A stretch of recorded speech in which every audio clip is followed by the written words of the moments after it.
And again, as Mark knows from seeing some of these, there are gold mines in these documents that there are people in the government that would prefer you not see. And if you can get them, it can make a big difference. This is one from a young Marine named Samuel Lee. He says, I can read if you can't see it, this is one of his soldiers after Lee had committed suicide. One of his colleagues talking to investigators. He says that Lee talked about normal things and some violent things. He said the conversation started shortly after arriving in Iraq. Lee would talk about kidnapping, raping, and killing Iraqi female children.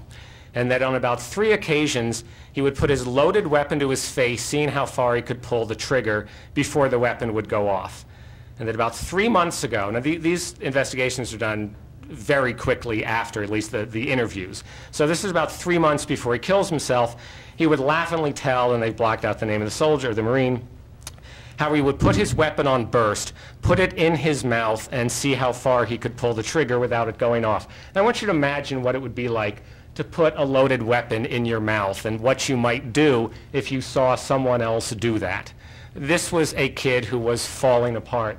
And from this report, I think the one thing we see as to what anyone did about it is that he told Lee to knock that shit off. And that's all that happened. And he ended up, another time, he had messed up, his gun went off, he was in trouble again, and he put his rifle in his mouth, and he reached down, and he pressed the trigger, and he killed himself.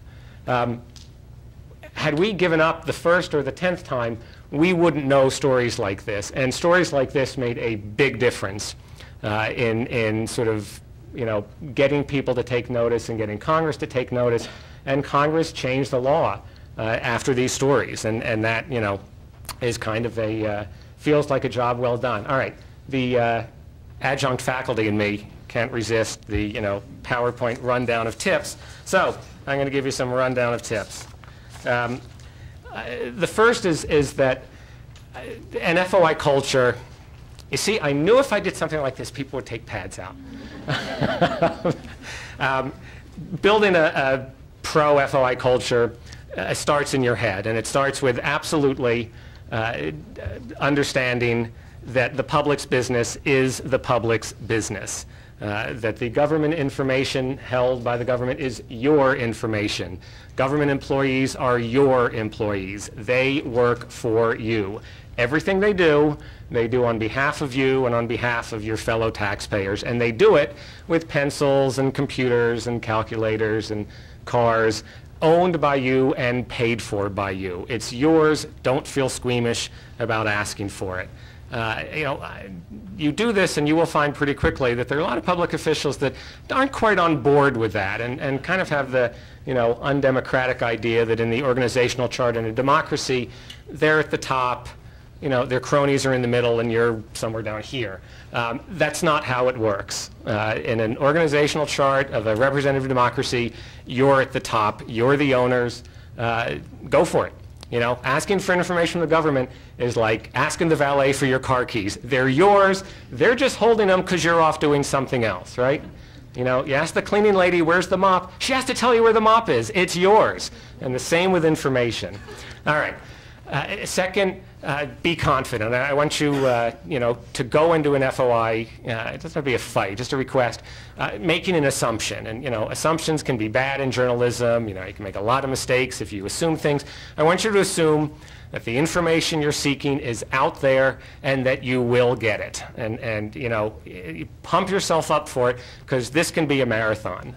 But kind of lace up those shoes and say, I'm not giving up. It's out there. It's mine. I want it. I'm getting it. All right, next, know the law. And as an adjunct to that, know the law better than the bureaucrats you're working with. The good news is that's unbelievably easy. A terrific resource. I'll give a shout out to our luncheon speaker, though I wrote this before I knew she was our luncheon speaker, the Reporters Committee for Freedom of the Press at rcfp.org, and particular, oh God, I'm blanking on the name of it. Guide to Open Government? Shoot, I can't remember. Look through there and you will find, it used to be called Tapping Official Secrets, and they changed the name of it. They have a state-by-state rundown of FOI laws. They have links to the actual statutes, but also sort of kind of a topic-by-topic thing on, is this covered? What are the rules about this?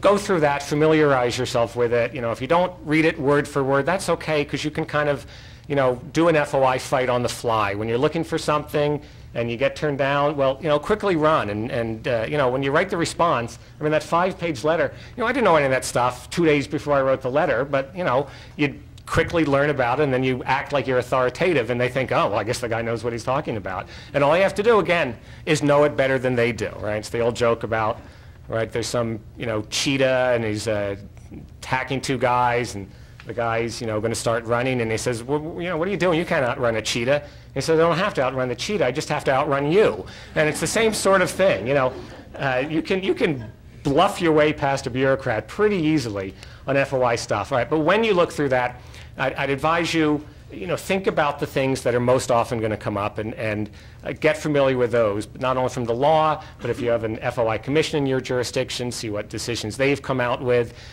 Find out what are sort of the big court cases in your jurisdiction. In Connecticut, the Perkins case, everyone knows the Perkins case. It's a key personnel records case. Learn those, get familiar with them, and think, I have some examples up here of stuff that's going to come up. Personnel, police records, salaries. Are salaries public information? Are emails public information? What about cell phone records? And I deal primarily on the data side, but think about meeting access as well, if that's important to what you do. Find out what are those rules. When are they allowed to hold an emergency session? How much time do they have to give you? All right, an odd tip that I often give people with FOI is don't use FOI. And the idea is, I at least try, usually, depending on how big the agency is, to ask for information informally.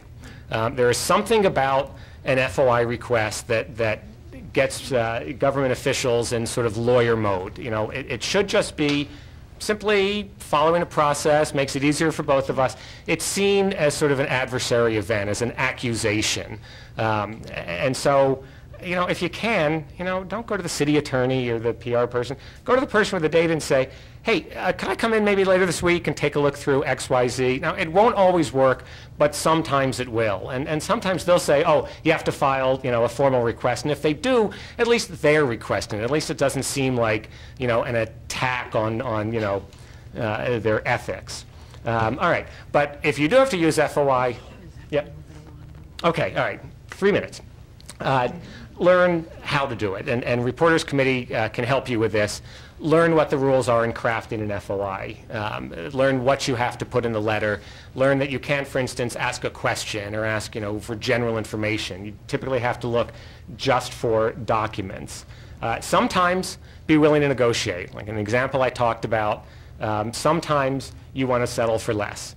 And also in the negotiation, understand it's kind of a dance of, you cajole this day, you threaten that day, you flatter this day, you beg that day. It's an experience thing. But as it says, when you really need it, or, when they're being obstinate, don't take no for an answer. Fight on. All right, I'll skip seek friendly advice, but you can always call me. You can call, NEFAC. Spread the word. Building a culture in your newsroom. Make it known that you have some information on FOI, and if someone has a question about it, someone wants help drafting a letter, come see you. If you've got a way to get information out, you got an intranet or a newsletter, keep track of interesting decisions. Let your colleagues know stuff's going on. And then finally, monitor your own news outlets. If you're in a newsroom, look for sort of mistakes in your paper. Woe the reporter at my paper who writes, Mayor so-and-so said he could not discuss the matter because it was a personnel issue. That reporter's editor is going to get a call from me going, what the hell, man?